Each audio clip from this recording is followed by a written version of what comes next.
The Philippine Air Force currently obtains a sizable fleet of combat utility helicopters. These assets have seen combat through the years of service, wherein they saw action recently in the Battle of Marawi, which play a vital role in medical evacuation and delivering ammunition and supplies to the ground troops. Not to mention that they also sought operation in humanitarian assistance or disaster response. The combat utility helicopter fleet currently consists of different variants of Bell UH-1 Huey and the newer Bell 412 helicopters. The Philippine Air Force has been using the Bell UH-1 Huey for decades, traces itself back to the Vietnam War era, with the first units said to have entered service with the Philippine Air Force in 1967. More than 100 units arrived over the next for decades, mainly from a newer and improved UH-1H Huey. Despite having a large number delivered, the Philippine Air Force has less than 40 units in service by 2010. With the incurring service life of the UH-1 Huey helicopter and the continuing need to improve its mobility capabilities, the Philippine Air Force raised the need to acquire another batch of combat utility helicopters to complement the existing fleet of Bell UH-1H Huey. For the Phase 3 program, they grant enough funds for 16 helicopters, enough to fill one squadron.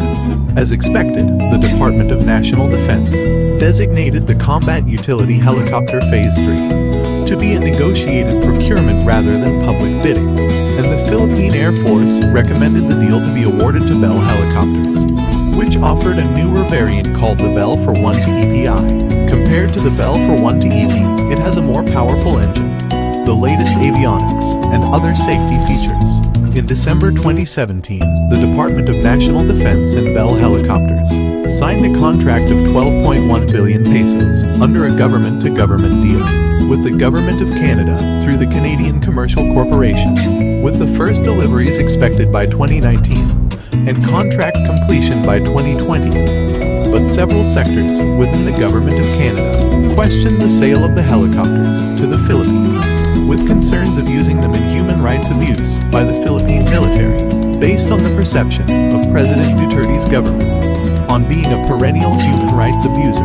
They threatened to stop deliveries should it be found that the Philippines use the helicopters for activities related to human rights abuse. The Government of Canada's remarks to the Philippines prompted President Duterte to cancel and restart the combat utility helicopter acquisition project.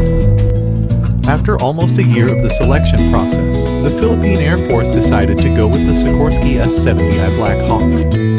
After Sikorsky, with the US government help, pushed the prices down, considering the original Blackhawk price was the most expensive among the offers, and from the first offered to sell only less than 16 units.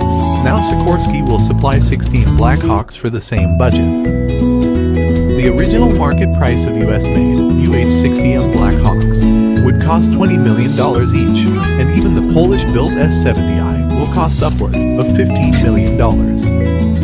Based on information released, the Sikorsky Blackhawk with 16 units offered to the Philippine Air Force has a contract price of $241.4 million.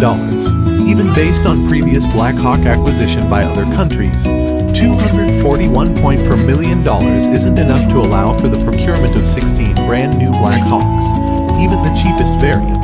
This deal is a bargain for the Philippine Air Force. In March 2019, a contract was signed between the Department of National Defense and Sikorsky Aircraft through their Polish subsidiary PZL Milik. The Sikorsky 70I Blackhawk has the following characteristics: cabin armor for better protection, to sliding cargo doors with pop-out egress windows, crash-worthy pilot and co-pilot seats, to jettisonable cockpit doors, 3-point dual landing gear with the kneeling capability.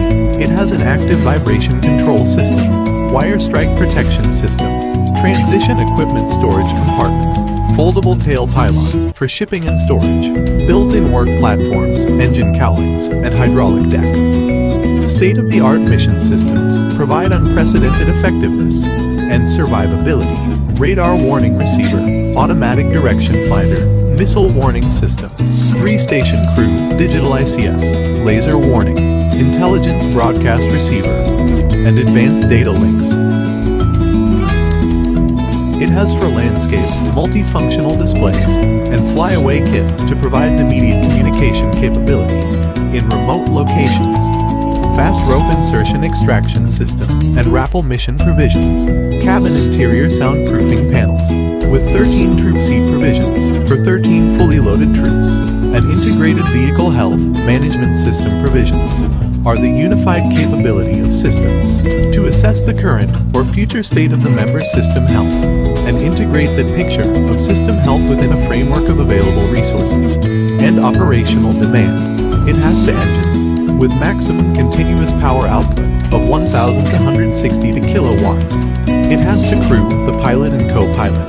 Sikorsky 70i Blackhawk adds capability advancement to better support the full range of combat utility mission sets with maximum gross weight for greater mission payload capacity, main fuel tank capacity to 360 gallons for greater range, and with a maximum cruise speed of 361 kilometers per hour, a 195 nautical mile combat radius. The Sikorsky 70i Blackhawk meets all Philippine Air Force requirements for the combat utility helicopter mission.